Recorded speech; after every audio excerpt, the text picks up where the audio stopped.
कामदा एकादशी संपूर्ण व्रत कथा। साधु ने पूछा, भगवान, मैं एक बात सुनना चाहता हूं। चैत्र मास के शुक्ल पक्ष में किस नाम की एकादशी होती है? वशिष्ठ जी बोले, राजन, चैत्र शुक्ल पक्ष में कामदा नाम की एकादशी होती है। वो परम पुण्यमयी है। पापरूपी ईंधन के लिए तो वो दावानल ही है। प्राचीन काल की बात है। नागपुर नाम का एक सुंदर नगर था, जहां सोने के महल बने हुए थे। उस नगर में पुंडरीक आदि महाभयंकर नाग निवास करते थे। पुंडरीक नाम का नाग उन दिनों वहां राज्य करता था। गंधर्व, किन्नर और अप्सरा भी उस नगरी का सेवन करती थी। वहां एक श्रेष्ठ अप्सरा थी, जिसका नाम ललिता था। उसके साथ ललित नाम वाला गंधर्व भी था। वे दोनों पति पत्नी के रूप में रहते थे। दोनों ही परस्पर काम से पीड़ित रहा करते थे। ललिता के हृदय में सदा पति की हो मूर्ति बसी रहती थी, और ललित के हृदय में सुंदरी ललिता का नित्य निवास था। एक दिन की बात है, नागराज पुंडरीक राजसभा में बैठकर मनोरंजन कर रहे था।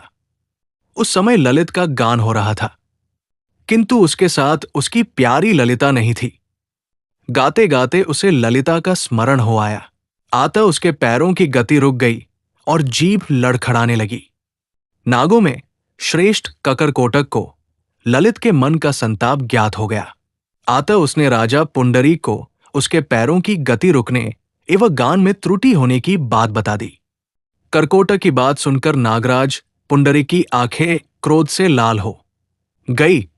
उसने गाते हुए कामातुर ललित को शाप दिया, दुर्बुद्धे, तू मेरे सामने गान करते समय भी पली के वशीभूत हो गया, इसलिए राक्षस हो जा। महाराज पुंडरीक के इतना कहते ही वो गंधर्व राक्षस हो गया। भयंकर मुख, विकराल आंखें और देखने मात्र से भय उपजाने वाला रूप। ऐसा राक्षस होकर वो कर्म का फल भोगने लगा। ललिता अपने पति को विकराल आकृति देख मन ही मन बहुत चिंतित हुई। भारी दुख से कष्ट पाने लगी। सोचने लगी, क्या करूं, कहां जाऊं? मेरे पति पाप से काष्ठ पा रहे हैं। वो रोती हुई घने जंगलों में पति के पीछे पीछे घूमने लगी। वन में उसे एक सुंदर आश्रम दिखाई दिया, जहां एक शांत मुनि बैठे हुए थे। उनका किसी भी प्राणी के साथ वैर विरोध नहीं था। ललिता शोधता के साथ वहीं गई और मुनि को प्रणाम करके उनके सामने खड़ी हुई। मुनि बड़े दयालु थे। उस दुखिनी को देखकर वे इस प्रकार बोले, शुभे, तुम कौन हो? कहां से यहां आई हो? मेरे सामने सच सच बताओ। ललिता ने कहा, महामुने, विर्धनवा नाम वाले एक गंधर्व है। मैं उन्हीं महात्मा की पुत्री हूं। मेरा नाम ललिता है। मेरे स्वामी अपने पापदोष के कारण राक्षसा हो गए हैं। उनकी यह अवस्था देखकर मुझे चैन नहीं है। ब्रहान, इस समय मेरा जो कर्तव्य हो वो बताइए। विप्रवर, जिस पुण्य के द्वारा मेरे पति राक्षस भाव से छुटकारा पा जाए, उसका उपदेश कीजिए।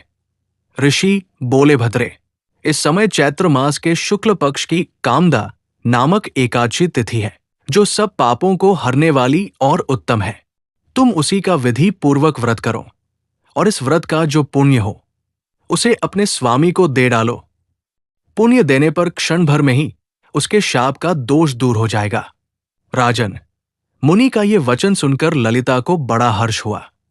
उसने एकादशी को उपवास करके द्वादशी के दिन उन ब्रह्मर्षि के समीप ही भगवान वासुदेव के श्री विग्रह के समक्ष अपने पति के उद्धार के लिए ये वचन कहा, मैंने जो ये कामदा एकादशी का उपवास व्रत किया है, उसके पुण्य के प्रभाव से मेरे पति का राक्षस भाव दूर हो जाए।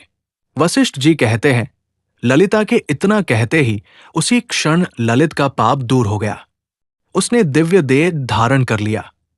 राक्षस भाव चला गया और पुनः गंधर्वत्व की प्राप्ति हुई। नृपश्रेष्ठ, वे दोनों पति पत्नी कामदा के प्रभाव से पहले की अपेक्षा भी अधिक सुंदर रूप धारण करके विमान पर आरूढ़ हो अत्यंत शोभा पाने लगे। ये जानकर इस एकादशी के व्रत का यत्रपूर्वक पालन करना चाहिए। मैंने लोगों के हित के लिए तुम्हारे सामने इस व्रत का वर्णन किया है। कामदा एकादशी ब्रह्म हत्या आदि पापों तथा पिशाचत्व आदि दोषों का भी नाश करने वाली है। राजन, इसके पढ़ने और सुनने से वाजपेयी यज्ञ का फल मिलता है। जय श्री कृष्णा, जय श्री राम।